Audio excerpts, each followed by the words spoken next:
بسم اللہ الرحمن الرحیم. السلام علیکم. سینٹر پوائنٹ سرا زیم محمد فہیم.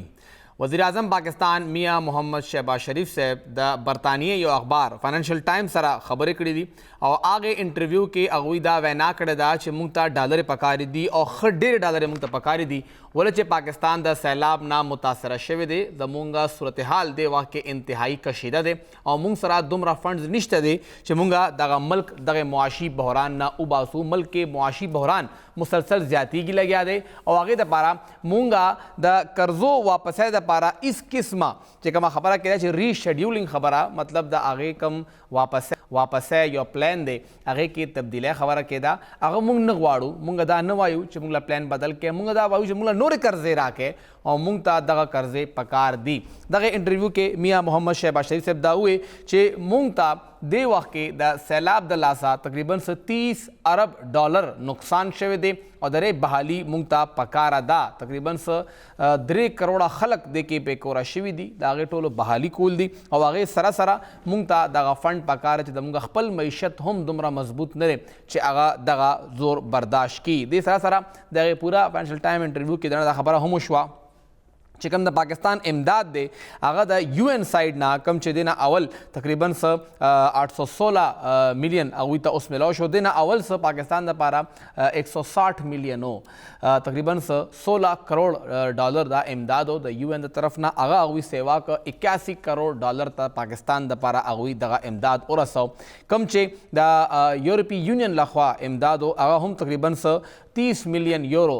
کم تقریبا 3 کروڑ ډالر جوړیږي. څه کم دي 2 کروڑ 95 لاکھ ډالر دا ملاویږي. دا هم هغوی موږ ته راکړي دي. خو پاکستان دغه تمه سره لري چې هغوی ته د قرضې میلاو شي. ښه ډېرې قرضې دې میلاو شي خو دا قرضې به موږ واپس کوو څنګه او دا قرضې موږ لګو کوم ځای کې آیا دا قرضې موږ ته میلاو شي او که نه. دغه بین الاقوامي ادارې موږ باندې اوس هغسې اعتماد نه کوي څنګه چې کال 2009 او کال 2010 کې شوی و. د وخت کې موږ سره د معاشي امورو ماهر او همدغه بین الاقوامي ادارو سره هغوی کافي کار هم کړی دی. ډاکټر غلام صمد صاحب موجود دی. ډاکټر صاحب ډېره شکریه.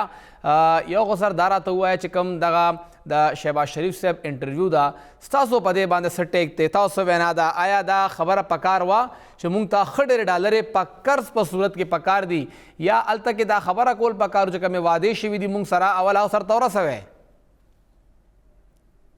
ډیره مننه جی. بالکل ستاسو خبره صحیح ده. اصل کې دې وخت کې موږ سره بنیادي مسله چې دا ده چې آیا زموږ د ګورنمنټ سټانس څه دی. مونږ لږ مخکې دا خبره کوله چې مونږ ریسټرکچرینګ یا ریسکیجولینګ د قرضو چې کوم دی هغې طرف ته ځو. اوس چې پرایم منسټر صاحب کوم خبره کوي نو هغه وایي چې یاره مونږ دې طرف ته نه ځو بلکې مونږ چې کوم دی نو نورې قرضې یا امداد چې کوم دی نه موږ له پکار دی. نو اول خبره خو زیاده چې کله مونږ دا خبره کوو چې یاره مونږ له نور امداد قرضه پکار ده ولې چې مونږ سره په فلډز کې دا اوس چې کوم سیلابونه راغلي وو ډېر زیات نقصان شوی دی او نقصان مختلف چې کوم دی نو اندازې لګېږي خو تقریبا د 30 بلین روپو نه د بلین ډالر نه والې ته 40 بلین ډالر پورې دی. نو اماونټ ډېر زیات دی. خو کله چې مونږ دا خبره کوو نو زموږ نه بهر ملکونه چې هغې ته که بایلیټرل دي که ملټیلیټرل دي چاته پیرس کلب وایي چاته ورلډ بینک او د آی ایم ایف او ایشین ډیولپمنټ بینک څومره چې دي هغوی چې زموږ نه یو پوښتنه کوي او پوښتنه دا کوي چې تاسو سره د دې پلان څه دی. تاسو چې کوم دی یوټیلایزیشن پلان او دې نه علاوه د واپس کېدو پلان تاسو سره څه دی. موږ سره چې په دې وخت کې بنیادي مسله دا ده چې یو پالیسي ډاکومنټ پکار دی په دې حالت کې چې موږ واضح کړو بهرني دنیا ته چې دې ټیم کې زموږ دومره نقصان شوی دی. موږ په خپل ملک کې چې کوم دی د قرضو حوالو سره مثال کې طور په فهیم صاحب تا ته هغې دام و چې ته به ریونیو څنګه جنریټ کوې ته د خپل ایکسپینډیچر چې کوم دی ورځ تر ورځه سیوا کوې دا ساله کمول پکار دي. دې نه علاوه چې کوم دی نو ټول ته په بهر باندې ډیپینډ کېږه ما خپل ملک کې ته څه کولی شي. دا ټایپ شیزونه چې موږ سره بالکل فلحال واضح نه دي.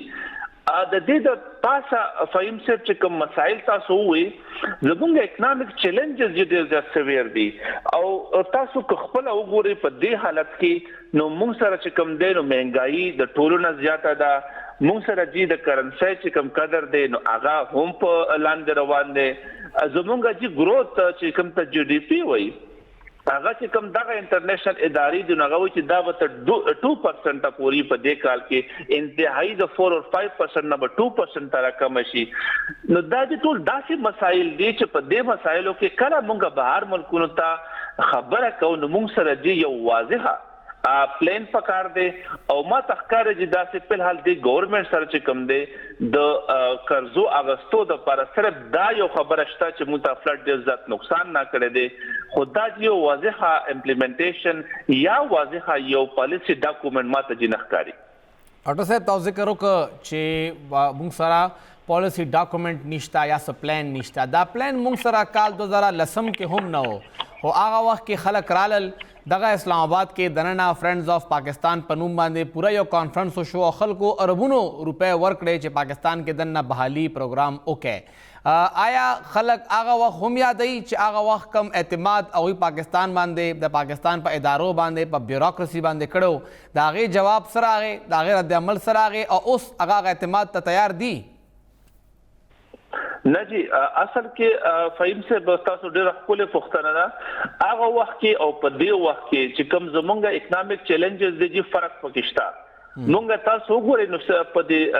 ریسنټلی په دې یو ډیکټ کې په لاس کاله کې د قرضو حجم چې کوم دی نو ډېر زیات چې واشه دي. نو مونږ د قرضو حالت دومره نو چې کوم اوس ته زمونږ د کرنسي چې کوم ویلیوز چې نو هغه ډیفرنٹ او د اوسنی حالات نه او دا شان چې د نور انډیکیټرز دي چې پاره کې مونږ ډېر بهتر وو. خو یو خبره دی واز حکومت په هغه وخت کې هم IMF چې کوم دینو پاکستان ته انکار کړو IMF چې کوم دینو پاکستان ته ریسکیجولینګ وغیرہ نو کړي.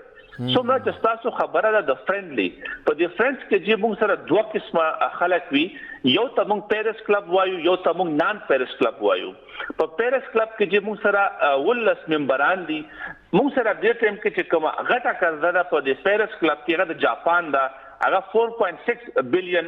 ډالر ده بیا فرانس ته 1.6 ده بیا جرمن ته 1.3 ده او د USA 1.1 ده او ساوث کوریا څخه تقریبا 400 میلیون پورې ده. دا چې موږ سره 15 غټ ملکونه دي چې هغه کې موږ سره قرضه ده. زما به د سجیشن په حال داوی د پیرس کلب حواله سره چې موږ جاپان سره چې کوم دی ک بایلیټرلی سمره نیګوسیشن کولی شو نو دا به موږ لپاره بهتر وي. نان پیرس کلب کې چې موږ سره د ټیم کې د ټولو نه غټ ملک چې چا موږ قرضه غستې ده هغه چې چاینا دی او غالبا د نان پیرس کلب موږ سره په حال 16 بلین ډالر قرضه ده. د پیرس کلب 10 بلین ډالر قرضه ده. په دغه 16 بلین ډالرو کې د ټولو نه زیاته قرضه تقریبا 14 بلین پورې ده هغه چې د چاینا نه ده او بیا سعودي عرب او دغه شان واړه نور ملکونه دي. موږ سره چې په دغه کې په فرند زونز کې فرندلیز کنټریز کې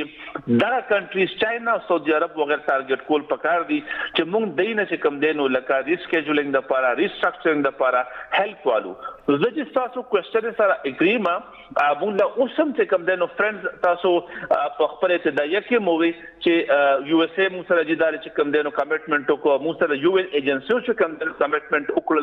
او خپل اماونټ لکسه واکو خو چې دغه اماونټ بنیادی طور چې کم دینو لګ دی تاسو که د نقصان ته وګورئ د ملک چې کوم اکنامک چیلنجز ته وګورئ چې دا ډیر زیات دی. نو موږ له چې کوم دی دغه طرف ته دغه دوه دروازې چې کوم د پیرس کلب په فارم کې دا او کوم د نان پیرس کلب فارم کې دا چې هغه او ټاکو چې هغه ته لړ شو دغه ته ریکوست وکړو چې راځي دا ټیم په موږ باندې سختي ده. صاحب آیا موږ دا کول لګیا یو تاسو غنئ چې کوم دی وخت کې پالیسی دا هم دغه سیدا یاره جی کوشش ته دی گورنمنت اوس چې کومه په واشنگټن ډي سي کې د انوال میټینګ د ورلد بانک او IMF شو زموږ چې کوم فاینانس منسټرو د کوشش تر حده پورې هغه ښکارېدو هغه چې کوم دینو خپل خله خبره ده 35 میټینګز غا یادې دي اني هاو انګیجمنت د ښکاری التکی زموږ چې کوم فورن افیس ته هغه انګیج دي او مسله چې دا نه چې موږ کوشش نکو زما په خیال دي مسله په حال دا چې ما څنګه لومبه و چې هغه کوشش مونږ په کم رنګ کو او هغه کوشش لپاره چې کم دی د ملکونه چې کم چې ما وختي نمونه واغستل دا په موږ باندې څومره اعتبار او اعتماد کوي موږ چې په دې تقریبا 10 کاله بزجو عالم موږ چې کم دی نو چیلنجز حواله سره فیسیو انټرنل جی مسلې د موږ سره نو د دې وجه چې کم دی نو دا کمټمنټ چې کم دی د باره کې د ډاوټفل په شک کې ما چې موږ ته به خاص فائدہ سیوا دغه $100 مليون نه ملاويږي په شارټ ټرم کې. یو چې فهم سے بل خبره کومه مونږه دغه بهر ملکونه چې څومره ما وختونو منواغستل هم نه ګرمو. مونږ سره په دنیا کې نن سبا انتهایی سویر ریسیشن روان دی, ان امپلایمنٹ روان دی, جی ڈی پی گروتھ چې کوم دی پلان دی روان ده. په یورپ کې انرژي پرایسز چې کوم دی د یوکرین او رشیا وار په وجه باندې دي سیوا دي. د امریکای اکانومي چې تاسو خپل پاته ده چې کوم جو بایدن اوس میډ ټرم الیکشن روان دی الته کې هغه د پراجي هغه ډیفرنٹ پالیسیز اناونسمنت کوي. نو دنیا کې دی خپل هم داسې حالت روان دی چې ما ته چې نخ کړي چې دنیا مونږ سره د رد اخلاص چې کوم وایو یا زمونږ کوم ایکسپیکټیشن دی چې مونږ سره هغه امداد وکړي شي. ډاکټر صاحب تاسو په خپل کافي ادارو سره کارم کړی دی او چې کوم لګ ډېر ریپورټینګ مونږه د خیبر پختونخوا حواله سره کوو. دغه سیول سیکریټریټ کې بلا شي میټینګونو شو ډونر ایجنسیانو سره وی راوستل کینول او خیبر پختونخوا تقریبا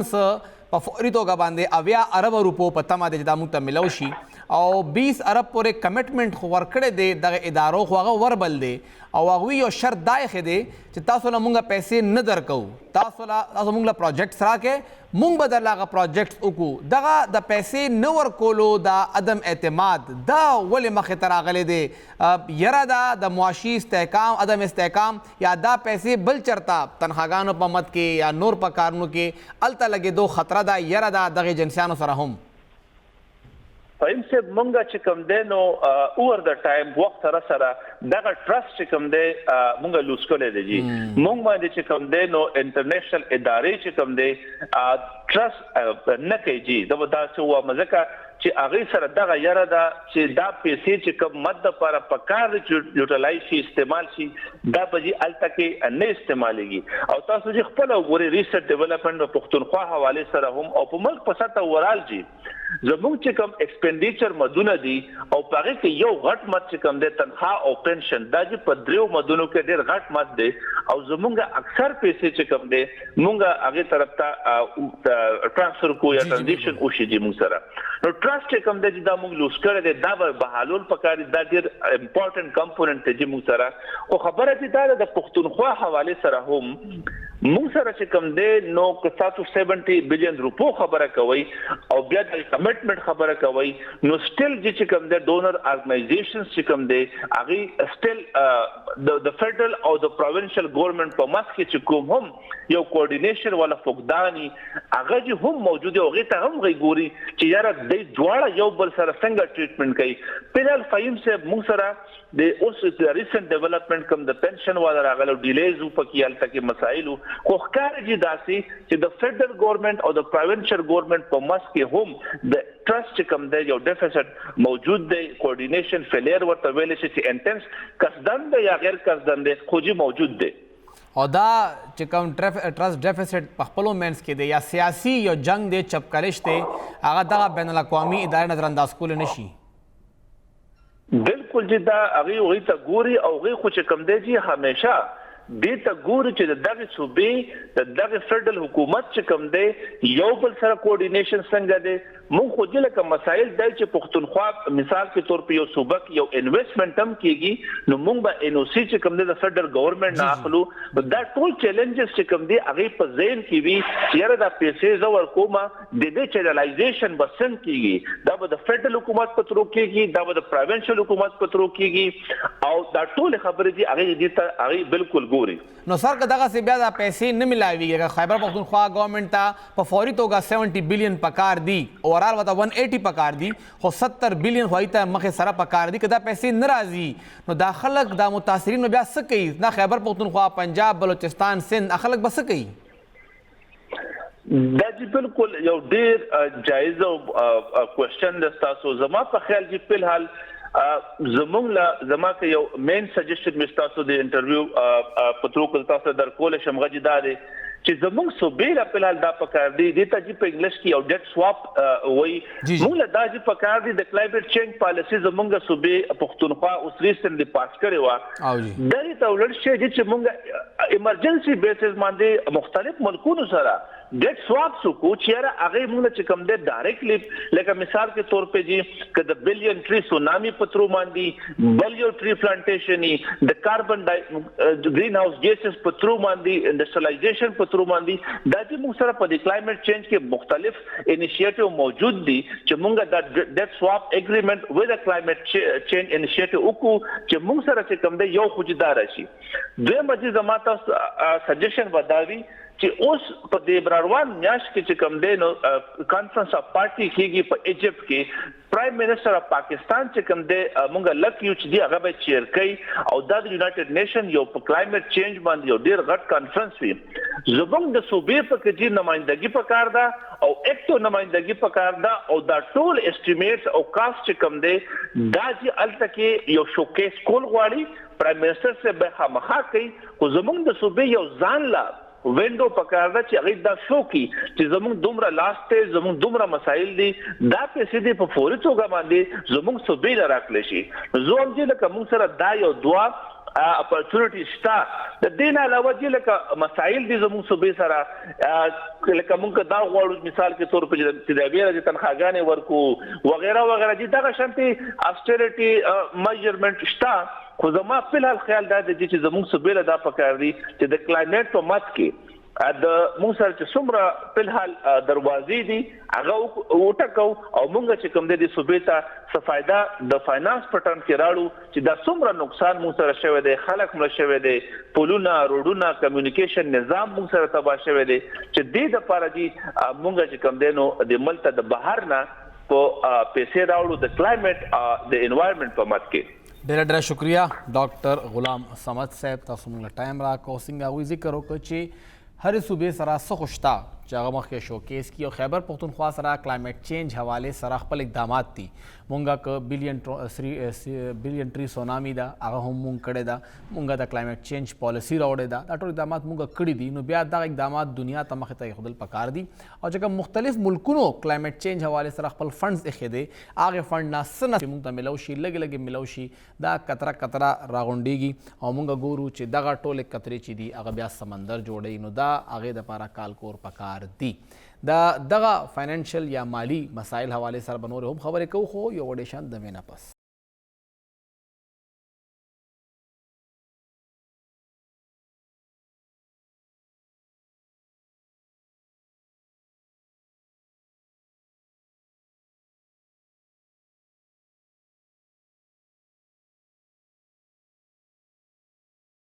تاسو ته پروګرام کې یو ځل بیا هرکلی وایو د معاشي بحران سره سره پاکستان ته یو نوی چیلنج مخې ته راغلی دی یو نوی خطره مخې ته راغلی ده او دا خطره ده د پاکستان او د امریکې تعلقاتو حوالې سره پاکستان ډیر زیات کوشش کوي لګیا دی چې کم پخوانی حکومت او د پخوانی وزیر اعظم لخوا امریکې حوالې سره کم بیانات یا مختلف الزامات مخې ته راغلي د هغې نه پس موجوده حکومت کوشش کوي چې هغه امریکې سره څه نه څه حده پورې خپل تعلقات ښه کړي او دغې تعلقاتو ښه کېدو دوران د جو بایډن طرف نه امریکي کم صدر دی د هغه دا خبره وکړه چې پاکستان کم اټمي پروګرام دی هغه بې قاعده دی مطلب هغه صحیح یا درست سمت کې نه دی او هغې باندې هغوی ته تحفظات دي دا سوال دا خبره وه او هغې نه پس پاکستان احتجاج هم وکړه وزیر خارجه بلاول بھٹو زرداری وویل چې موږ به ډیمارش کوو موږ به د هغوی سفیر چې کوم ډونالډ بلوم صاحب دی هغه راغواړو هغه ته به خبره کوو موږ به هلته هم خپل احتجاج کوو اوس د هغې نه پس د امریکې چې کوم دې وخت کې سینیټرز دي هغوی کوشش کوي دا کوم یو ډسبیلنس اچانک راغی هغه بیلنس راولي او ټولو نه اول امریکې محکمه خارجه بیان مخې ته راغی چې مونږ پاکستان سره دهشتګردۍ خلاف د مضبوط شراکت داری خواهشمند یو خواها یو دا هغوی خبر راله او څه نه پس سینیټر کریس وان هالکن چې دی هغه بیان مخې ته راغی چې د امریکې صدر بیان چې دی د حوالې سره مونږ مطلب امریکا د پاکستان سره ښه تعلقات غواړي د پاکستان امریکې تعلقات کوم چې تیر دغه شپږ اووه میاشتو کې دننه ډېر زیات ډماډول دي هغې ما به خبره کوو دې وخت کې موږ سره د اسلامک انټرنیشنل یونیورسټۍ بین الاقوامي چې کومه شعبه ده د هغې هیډ اف ډپارټمنټ ډاکټر منظور آفدي صاحب موجود دی ډاکټر صاحب ډېره شکریه سر یو خو دا راته ووایه چې دغې موجوده حکومت لخوا امریکې سره تعلقات ښه کولو کوشش پخوانی حکومت چې کوم الزامات لګول یا کوم خبرې کولې هغه او بیا اخره کې دا جو بایډن صاحب دغه بیان دا څومره یو ډس بیلنس ښیي د پاکستان او د امریکې تعلقاتو کې؟ بالکل د پاکستان او د امریکا چې کوم اړیکې دي تعلقات دي په دې ته ډیر زیات زیان رسیدلی او ځکه چې د پخوانی وزیر اعظم عمران خان له طرفه دغه تورونه الزامونه لګولی شوي وو چې د هغې په خوا کېدو کې د امریکا خپل کردار پکې شامل و. نو دا بیا په بین الاقوامي سطح باندې په نړیواله کچه باندې دغه سیس چې دی دا ډیر زیات بد ګڼلی شي ځکه چې د ملګري ملتونو لخوا هر یو ریاست چې دی هغه آزاد دی نو باید چې یو ریاست د بل ریاست په کم اندروني معاملات په هغه کې دخل اندازي ونه کړي. نو په دې وجه باندې چې کوم نوی حکومت جوړ شو په دې کې شهباز شریف د پاکستان وزیر اعظم شولو نو د دې حکومت د طرفه دغه کوششونه جاري وو تر اوسه پورې چې د امریکا سره هغه تعلقات بیا بحال کی کوم چې د ترهګرۍ په خلاف نړیوال جنگ کې وو یا د امریکا سره په نورو شعبو کې تعلقات مطلب ښه پاتې شوي وو. خو دغه رنګه بیانونه چې بیا د امریکا ولسمشر جو بایډن لخوا راځي یقینا چې دغه هم مطلب چې دغه تعلقاتو ته هغه زیان رسولی شي ځکه چې یو ځل کوم موږ وګورو دغه د پاکستان کوم کردار دی د روس او د افغانستان چې کوم جنګ په 1980 لسیزه کې هغه کې څنګه کردار لوبولی او هغې نه په چې کله افغانستان کې امن راغلو یا کم از کم د روس انخلا د افغانستان نه وشوه نو دغه منطقه دغه خطه او افغانستان د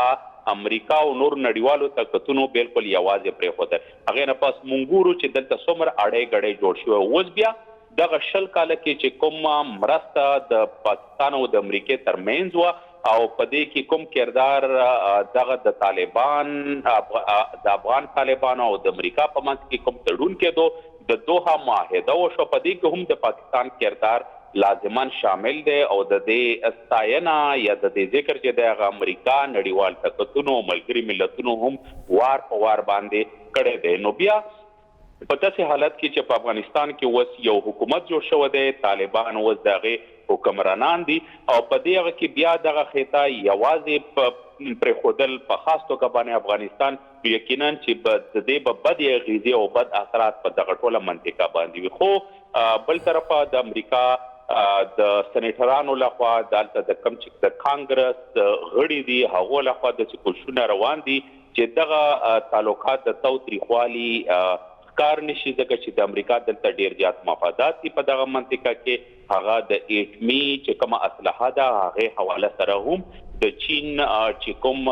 طاقت دی ورسره د هند سره کوم د امریکا اړیکې دي یا بحر هند چې کوم سوال دی خلیج فارس دی ورسره د ایران سره چې کوم تعلقات دي دغه ټول پاکستان په داسې یوه منطقه کې واقع دی چې دغه ټول د امریکا مفادات دلته د پاکستان سره نیغ په نیغه یا انډایرکټلی هغه تړلی شوي دي. نو ځکه د امریکا صرف داسې نه چې هغه د افغانستان نه ووته نو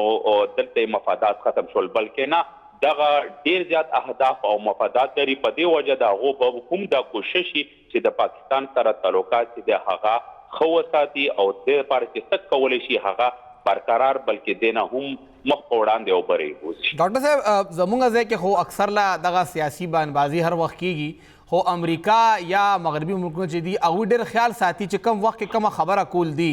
څه ګڼئ کم امریکا کې دننه اوس هلته مډ ټرم انتخابات را روان دي نو دغه جو بایډن صاحب چې کوم بیان دی آیا دلته سیاسي بیان کیدی شي چې کوم هلته عوامي حمایت دی کیدی شي هغوی ته دا پریشر کریټ شوي یا هغوی ته د هغوی اډوایزرز دا خبره کړي چې بیان ورکول ضرورت دی نو ګڼئ چې دا بیان د هغې یو تسلسل کیدی شي؟ دا خبره هم ممکن ده ځکه چې د امریکا په سیاست کې دغه د جنوبي ایشیا کومه منطقه ده د هند او د پاکستان کوم سیاست دی د دې ارومرو خامخا د دې عمل دخل شته دی ځکه د امریکا په تاریخ او په خارجه پالیسي باندې که موږ نظر وکړو نو هغه د جان اف کینیډي چې کله د صدارت انتخاباتو په 1960 او په 80 کې په هغه ټیم کې هغه د هغې نه مخکې چې کوم صدر و ډوایټ ډي ایزناور د هغه پالیسي باندې تنقید کړی و چې د هغه پالیسي ډېره زیاته پاکستان طرف ته ده او هند یې مطلب نظر انداز کړی دی. نو جان اف کینیډي دا ویلي و چې که هغه د امریکا صدر شي نو هغه به دغه تعلق چې دی هغه بیلنس کوي او هغه به خپل جوکاو هندوستان طرف ته کوي. بیا دغه سیز مونږ د لینډن بی جانسن، ریچارډ ایم نیکسن، جیمی کارټر، بیا هغې نه پس رونالډ ریګن، سینیر بوش، په دغه ټولو دورونو کې بیا د هغې نه پس کلینټن، په دغه ټولو وختونو کې مونږ کتلی دی چې د یو صدر څنګه پالیسي د پاکستان سره وي هغه بل کې تنقید کوي. نو یقینا چې دغه هغه ووټ بینک کې اضافه یا د خلکو همدردي د خپل ځان سره شاملول هغه سیزونه پکې هم شامل دي. ځکه چې همدغه جو بایډن و چې کله صدارت انتخابات یې نو د ټرمپ پالیسي چې دا هغې باندې تنقید کړی و چې د څنګه امریکا یې آیسولیټ کړله، په ټوله دنیا کې یوازې کړه، امریکا د پاره یې دیوالونه جوړ کړل، د چین سره یو تجارتي نړیوال جنگ روان کړلو او دغه رنګې په افغانستان کې چې کوم فیلیر دی یا ناکامي ده هغې سره امریکا مخ شوله. نو جو بایډن داسې اعلانات کړي وو چې هغه په ټرمپ باندې تنقیدونه وو. اوس د جو بایډن چې څومره دغه وخت تیر کړلو په خپل صدارت کې نو یقینا چې داسې څه ناکامۍ هغه هم مخې ته دي. لږه د ډیموکریټ د تاریخ پاتې شوی دی په امریکا کې چې کله هغو په اقتدار کې راغلي دي نو دا کوشش چې په ټوله دنیا کې کم د ډیموکرټایزیشن یا د جمهوریت کم عمل دی په هغې ته وده ورکړی شي او په ټوله دنیا کې جمهوري ادارې چې دي هغه مضبوطې کړی شي او په کوم ځای کې هم چې جمهوریت ته خطره وي هلته امریکا ورشي او د جمهوري قوتونو ملاتړ شي. نو دغه رنګې د جو بایډن هم دغه مونږ د جو بایډن کله صدر جوړ شو دغه تقریر ته وګورو په هغه وخت کې هم د جمهوریت په ټوله نړۍ کې د هغې ذکر کړی و. نو زه په دې خبره باندې اتفاق تاسو سره لرم چې کوم میډ ټرم انتخابات دي په امریکا کې دا د امریکې تاریخ پاتې شوی دی چې داسې ایشوز هغه د منځني ختیځ یعنی میډل ایسټ سره وي، جنوبي ایشیا سره وي، مشرقي ایشیا سره وي، افریقا یا لاتین امریکا سره وي، چېرته چې د امریکا خارجه پالیسي یو فعال کردار ادا کوي هلته هغو دا تنقید کوي او هغه نقطې مخې ته راوړي چې په کومو په ذریعه سره د عوامو د ولس همدردي خپل ځان سره شاملولی شي. ډاکټر صاحب د فیټ اف حوالې سره خبره کېده چې پاکستان به د گرې لیسټ نه وځي او همدغه د اکتوبر میاشت یادېده. نن اسحاق ډار صاحب هم پریس کانفرنس کې خبره کوله چې را روان 2 نه 3 ورځو کې دننه به مونږ د فیټ اف د گرې لیسټ نه وځو او بیا د جو بایډن صاحب دا خبره تاسو ګڼئ چې چرته دا اثر به هم هلته د فیټ اف چې کوم هلته ټیم دی په هغه باندې به هم څه اثر لري، هلته به هم څه اثر کوي؟ د دې اثر اغیزي خامخا ممکن ده چې وشي ځکه چې فرانس چې دی دا هم د امریکا یو ملګری هیواد ګڼلی شي، همدغه فرانس په نیټو کې هم شامل دی او همدغه فرانس کې هیډ کوارټر دی د فاینانشل ایکشن ټاسک فورس چېرته چې پاکستان باندې مختلفو نقطو لاندې دا په ګرې لیسټ یا په خړ کم فهرست دی په هغه کې اچولی شوی. نو دا ممکن ده ځکه چې څومره مغربي هیوادونه دي بیا په خاص توګه باندې دغه غربي یورپ والا هیوادونه دي نو د دو ډېرې مضبوطې اړیکې او تعلقات دي د امریکا سره په هغې کې که ایټلي دی، جرمني دی یا برطانیه ده یا د سکینډینیویا ملکونه دي یا بیلجیم دی او یا همدغه فرانس دی. یقینا چې دغه څیز هم مخې ته راتلی شي ځکه چې نړیوال سیاست چې کیږي هغه د مفاداتو او د ګټو په خاطر باندې کیږي. چرته چې قومي مفاد وي چې هغې ته په انګریزي کې نیشنل انټرسټ وایي د هغې د حاصلولو لپاره هغه هر یو قدم هم کیدی شي. نو دغه چیز هم مطلب موږ په ممکناتو کې ګڼلی شو چې د دې اثر په همدغه اف ای ټي اف او چرته چې پاکستان د ګرې لیسټ سوال دی په دې باندې بالکل اثر او د دې اغیزه پرېوتی شي. ډېر شکریہ ډاکټر منظور افریدي صاحب مشرق ټي وي له وخت ورکولو څنګه یې تفصیلا خبره هم کړه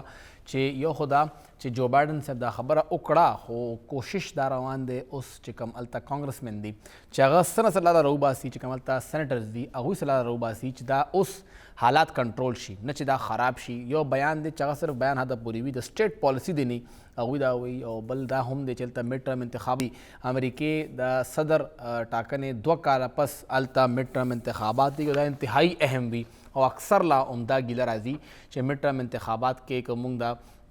لږ تاریخ وګورو نو زیاتره وخت کې سټینګ ګورنمنټ ته نقصان کیږي، خلک د هغې پالیسیانو باندې تنقید کوي، خپوي. نو کیدای شي چې دا سیاسي بیان هم وي چې هغه خپل پالیسي نه لږ غونتې کې رابارته شو چې کم روان دي د خلکو چې کم مطالبات دي، کم د خلکو خبرې دي، هغه موږ په خوله راولو چې د خلکو حمایت وقتي توګه باندې واخلو. یو وړه شنده واخلو.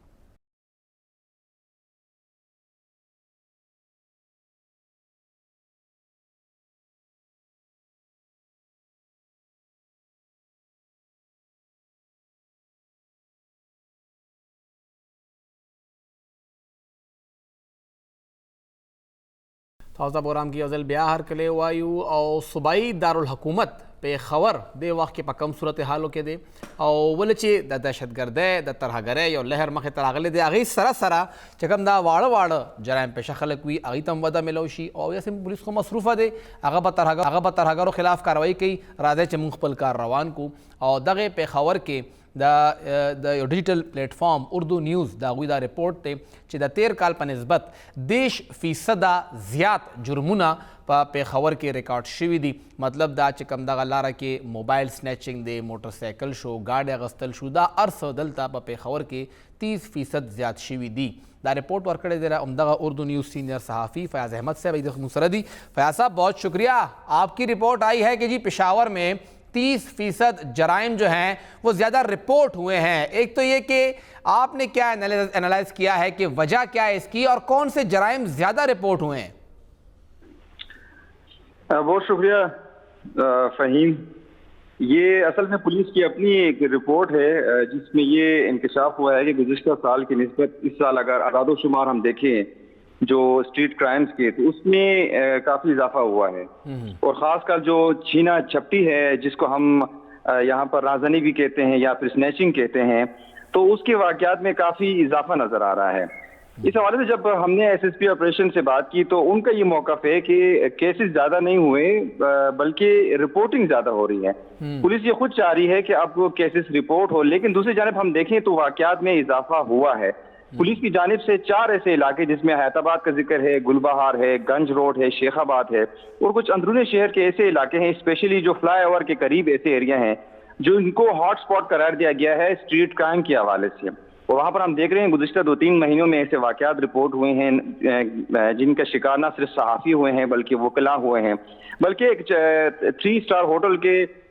ویٹرز جو ہیں وہ بیچارے جب جا رہے تھے ان کو اجتماعی طور پر لوٹا گیا ہے. تو ایسے واقعات ہیں جو رپورٹ ہونا شروع ہو چکے ہیں. اس حوالے سے پولیس خود چاہ رہی ہے کہ رپورٹ ہو. پہلے یہ ایف آئی آر نہیں ہوتی تھی، اگر موٹر سائیکل سنیچنگ ہوتی تھی یا موٹر سائیکل یا موبائل فونز تو وہ روزنامچہ کاٹ دے، لیکن اب ایف آئی آر لازمی کر دیا گیا، اس لیے اعداد و شمار میں ایک حساب سے اضافہ نظر آ رہا ہے. لیکن دوسری جانب ہم دیکھ رہے ہیں کہ واقعات بھی ہو رہے ہیں اور بہت سے ایسے واقعات ہیں جو رپورٹ ہوتے ہی نہیں اور پولیس خود ایڈمٹ کر رہی ہے کہ ایسے واقعات جو ایس ایچ او یا محرر جو ہے وہ رپورٹ نہیں کرتے تھے لیکن اب وہ رپورٹ ہونا شروع ہو چکے ہیں. تو اس لیے ان کے جو گراف ہمیں نظر آ رہا ہے پچھلے سال کی نسبت اس میں کافی کیسز میں اضافہ ہو رہا ہے. اچھا فیاض صاحب نے کہا کہ پولیس چاہتی ہے کہ یہ رپورٹ ہو اور پولیس ہی پہلے نہیں چاہتی تھی کہ یہ رپورٹ ہو، تو چلیں اب وہ چاہت تو آ گئی کہ رپورٹ ہو، لیکن رپورٹ ہونے کے بعد بھی کوئی لایا عمل ہوتا ہے. پولیس کس حد تک کامیاب ہوئی ہے کیس رپورٹ ہونے کے بعد کارروائی کرنے میں؟ دیکھیں بھائی بہت اچھا سوال کیا ہے.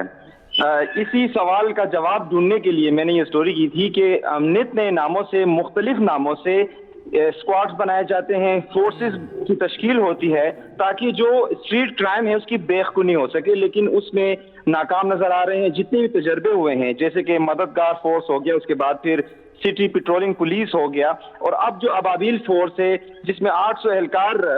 جدید جو ہے ان کو سہولیات دی گئی ہیں، ہیوی بائکس دی گئی ہیں، لیکن اس کے باوجود جو ان کا آؤٹ کم ہے، جو رزلٹ ہے وہ نہ ہونے کے برابر ہے. اس لیے اب ایک اور سیل بنایا گیا ہے اسٹریٹ کرائم کو کے خاتمے کے لیے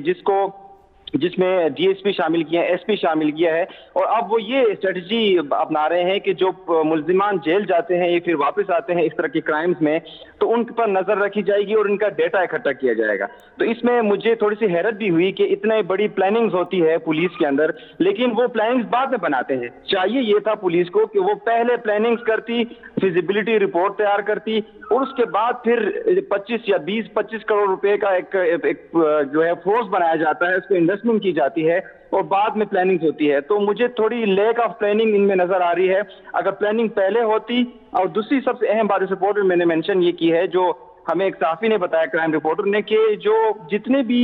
اس فورس میں ابابیل میں جو اہلکار ہیں وہ مقامی نہیں ہیں, یعنی وہ پشاور سے آؤٹ اسکرٹس ایریا کے ہیں. ان کو اندرون شہر کی گلیوں کا بالکل نہیں پتا. ان کو یہ نہیں پتا کہ گلبہار کی کون سی گلیاں وہ رنگ روڈ پہ نکلتی ہیں یا ہزار خانی کی طرف نکلتی ہیں, تو ان کو بالکل نہیں پتا. لیکن جو اسٹریٹ کرمنلز ہیں وہ بخوبی واقف ہیں ان تمام گلیوں سے, ان تمام محلوں سے. وہ آسانی سے اسنیچنگ کر کے شارٹ کٹ کے ذریعے رنگ روڈ یا لنک روڈ کی طرف نکل کے نادن بائی پاس کے ذریعے پھر وہ اپنے مطلوبہ علاقوں کی طرف جاتے ہیں. تو لیک آف پلاننگ ہے. پلاننگ بہت بعد میں کی گئی ہے, انویسٹمنٹ ہو چکی ہے, ہیوی بائک خریدے جا چکے ہیں. ایک اور تجربہ جو ہے وہ سٹی پیٹرولنگ پولیس کا ہم نے دیکھا کہ اس میں پہلے گاڑیاں دی گئی, ان کو موبائل دیے گئے, اس کے بعد پھر خواتین شامل کیے گئے اور پھر بائکس بھی دی گئی, لیکن آن گراؤنڈ سڑکوں پر ہمیں وہ نظر نہیں آ رہے. اچھا فیاض صاحب, ایک رپورٹ پہلے بھی سامنے آئی تھی کہ یہاں پہ کچھ اغوا برائے تاوان میں سی ٹی ڈی کے اپنے اہلکار جو تھے وہ ملوث تھے, ان کے خلاف ایف آئی آریں بھی درج ہوئیں. اور یہ پشاور پریس کلب تو روز کا معمول ہے, لوگ آتے ہیں روتے ہیں کہ پولیس ہمارے ساتھ یہ زیادتی کر رہی ہے, پولیس جو ہے وہ چادر اور چار دیواری کا تحفظ کا خیال نہیں کرتی, اس کو پامال کرتی ہے اور جرائم پیشہ لوگوں کی پشت پناہی کرتی ہے. تو کیا یہ جو لیک آف پلاننگ آپ کو لگ رہا ہے یہ انٹینشنل ہے یا کیپیسٹی اتنی نہیں ہے؟ لیکن اس میں دو باتیں ہیں فہیم. ایک تو میں نے بات کی کہ لیک آف پلاننگ ہے, اس میں تو کوئی شک نہیں ہے, اور وہ جو ہائی افیشلز ہیں وہ اس چیز کو مان رہے ہیں, اس لیے تو نت نئے ناموں سے تجربے کر رہے ہیں. جو سیکنڈ ہم نے بات کی ہے کہ اس طرح کے واقعات کا ہونا, تو اس میں کچھ ایک کیسز میں ہم نے دیکھا جو کہ انٹینشنلی یا کسی کو سپورٹ کرنے کے لیے یا پھر وہ کسی اور ان ٹرمز آف منی یا پیسوں کے لیے اگر وہ کرتے ہیں تو وہ تو ہے, اس میں کوئی دو رائے نہیں ہے. جیسے کہ آپ نے بتایا سی ٹی ٹی کے ہم نے دیکھے کہ اہلکار اس میں ملوث تھے, جس میں مبینہ طور پر ایک ایس ایچ او بھی ملوث تھا. تو اس حوالے سے ابھی انکوائری بھی ہو رہی ہے اور ایف آئی آر بھی درج ہے. تو اس طرح کے درجنوں واقعات ہیں ہم نے دیکھا کہ جس میں پولیس اہلکار خود ملوث ہوتے ہیں. ہم نے ماضی قریب میں دیکھا کہ ایک ایسا اسٹریٹ کرمنل سے یا جو کون لفٹر تھے ان کے ساتھ پولیس کے اہلکار خود ملوث تھے. تو اس طرح کے اس میں کوئی شک نہیں ہے کہ ایسے کے واقعات میں پولیس اہلکار جو ہیں وہ انٹینشنلی ملوث بھی ہوتے ہیں یا پھر ان کے ساتھی ہوتے ہیں. بہت بہت شکریہ فیاض احمد صاحب. اور سنگر ذکر اور دے فیاض سے وہی کہ حکومت کروڑوں روپے باندھے فنڈس خرچ کی اور بیا ہوا تھا خیال راځي چې پلاننگ هم پکارو یو خو دا را چې دا فنډ صرف خرچ کول نه دي, پولیس یو خواته جاړي چې موږ ته سہولیات نه ملاویږي, دغه د پولیس ګاډو کې چې کم فیول دی هغه هم د سرکار د پیسو نه دی. همدا خلک کم چې هلته کې په علاقه کې دننه بدماشاني یا هلته کې د هغوی یو اثر رسوخي هغه کوي, ولې چې پولیس ته دومره فنډ نه چې هغه خپل دغه موبایل کې هغه فیول واچوي. بیا د هغوی کم دغه زیاتره پولیس سټیشنه دي هغوی کونډې اچولي. مونږ کتلي په خپله دغه پندو پولیس سټیشن مختلف تاڼې دي چې د هغوی بجلي پیس کو کټ کړه چې دا دوی څه کوي لګیا دي خو کونډې اچولي دي. نو دا پولیس په خپله د هر څه کې ملوث دی. دغه پولیس اهلکاران هغه په اغوا برای تاوان کې ملوث دي, هغوی هغه خلکو سره ملوث دي کم چې دغه شوکې کوي لګیا دي, دای نه پیسې اخلي لګیا دي. مختلف ځایونو کې چې کوم د وخت د بدکارۍ اډې چلیږي هلته کې خلک الزام لګوي چې پولیس هغې پشپناهي کوي. نو پولیس کې دننه هم لږ غوندې قتل پکار دي. دا جرایم زیاتېدل صرف په دې خوشحالېدل چې موږ رپورټ کوو زیات, ځکه زموږ ستاینه وکړئ دا د حل نه دی. رپورټ کېدل دا ستاسو ډیوټي ده, دا به رپورټ کېږي, خو بیا رپورټ کېدو نه پس هلته کاروایي کول هم د پولیس ذمواري ده او دغه ملک کې سزا او جزا شته نه, ځکه څوک د پولیس نه تپوس هم نشي کولی. یو وړه شندمه اخلو.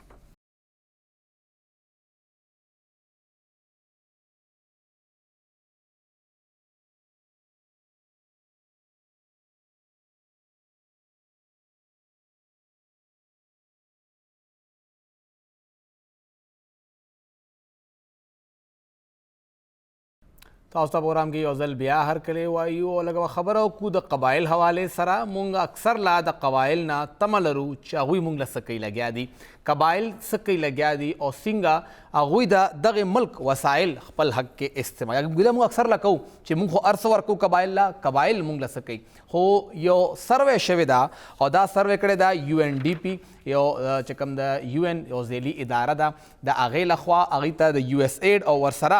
د امریکې چې کومه یوه اداره ده د هغې پروګرام دی مرج ایریا گورننس پروجیکټ د هغوی لخوا دغه ریسرچ شوی دی، مطالعاتي تحقیق شوی دی او هغه دا وایي چې قبایل تیار دي چې موږ به د بجلی دغه بل جمع کوو. څومره هم بل راشي موږ به بل ورکوو، خو تاسو موږ